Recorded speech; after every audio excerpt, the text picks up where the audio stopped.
Jadi kalau kamu tuh tanya satu hukum, lihatlah ulama yang takwa, ulama yang wara, jauh dari syubhat, jauh dari maksiat. Jangan kamu lihat orang-orang orang-orang politik gitu loh. Jadi orang-orang politik itu kondisi zaman sekarang itu ya tetap orang politik, bukan orang yang takwa gitu loh. Kalaupun mereka dikatakan orang takwa, ya takwa daripada yang lain kan gitu kan. Nilai 3 itu ya bagus daripada nilai 2 kan gitu kan. Orang dapat nilai 4 itu lebih bagus daripada dapat nilai 3 atau 2. Lah begitulah. Maka jangan jadikan patokan itu orang-orang politik itu gitu loh. Walaupun mereka baik dibanding yang lain kan gitu kan. Daripada yang korupsi-korupsi kan gitu kan. Tapi untuk sebagai pertimbangan kita dalam mengamalkan agama, yang kamu lihat tuh ulama-ulama yang bertakwa. Jadi masalah salaman dengan wanita yang bukan mahram, bukan muhrim loh ya, menyesatkan itu. Mahram, wanita lain yang bukan mahram itu ada nas hadis baginda Rasulullah SAW bersabda, inilah usofihun nisa. Jadi ketika beliau membiat kaum wanita, maka mereka menjulurkan tangannya. Apa sabda Nabi Sallallahu Alaihi Wasallam? Inni la usofihun nisa. Sesungguhnya aku tidak berjabat tangan dengan wanita. Maka ini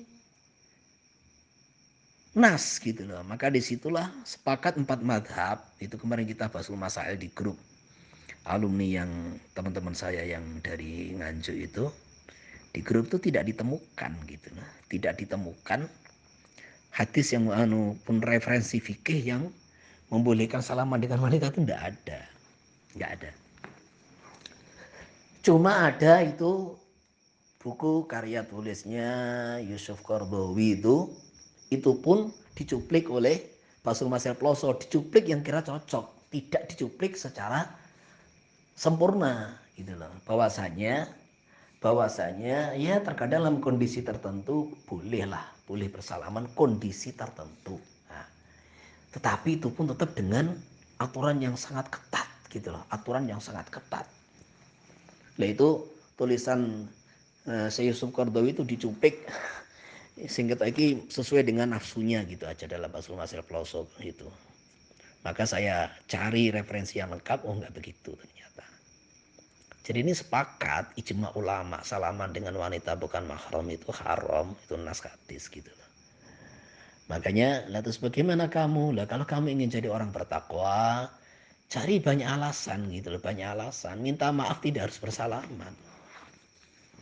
Jadi dan itu untuk awal berat.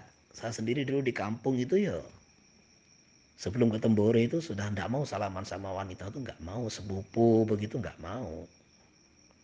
Berat gitu loh. Karena apa? Terkadang di depan sudah sikapnya saudara nggak bagus kan. Terkadang di belakang menggunjing. Ya itu wajar untuk awal-awal. Nanti kalau sudah ada pemberian pengertian kan gitu kan. Akhirnya mereka paham. Kan kita lihat tradisi di sebagian daerah, kayak sebagian di daerah Sunda, sebagian bukan semua. Itu orang minta maaf kan tidak bersalaman kan gitu kan. Cukup dengan mengajukan, mempertemukan kedua telapak tangan, ya sudah minta maaf kan gitu kan. Tidak harus bersalaman gitu. Jadi kalau orang tuh minta maaf dengan cara salaman-salaman akhirnya apa? Ya mungkin hakul adami itu bisa hapus dengan minta maaf. Tapi kan hakullah bersalaman jadi menimbulkan dosa yang lain kan gitu kan. Jadi ini satu perkara yang sudah mujma' alaih disepakati oleh 4 mazhab. Gak usah direkayasa gitu loh. Gak usah diakal-akali, gak usah. Jadi kamu tuh gak usah ngikuti itu orang-orang awam. Ikuti ulama-ulama yang terpercaya.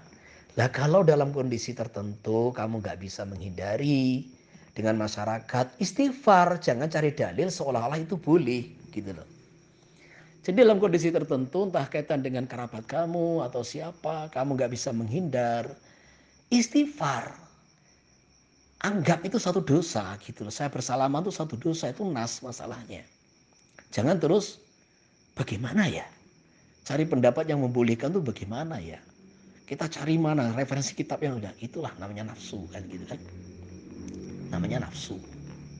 Jadi siapapun, ada kiai, ada siapa kok salaman, haram itu mbuh kiai sapa ae kan gitu kan. Kiai sapa ae gitu loh. Salaman bukan selain wanita bukan mahram itu mbuh muridnya atau siapanya, muhibinnya.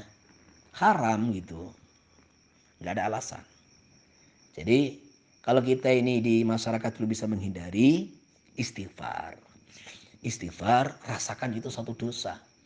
Jangan sekali-kali kita ini melanggar satu aturan terus berasumsi cari pendapat atau alasan yang membolehkan. Itulah yang menjadikan kita ini sulit untuk bertaubat. Jadinya kita ini tambah hari tetap jauh dengan Allah. Karena kita ini melanggar maksiat, bukan merasa berdosa, tapi kita ini melanggar maksiat, tapi berasumsi bahwa kita ini ada dalil yang membolehkan. Wis repot ini, angel diobati. Gitu ya.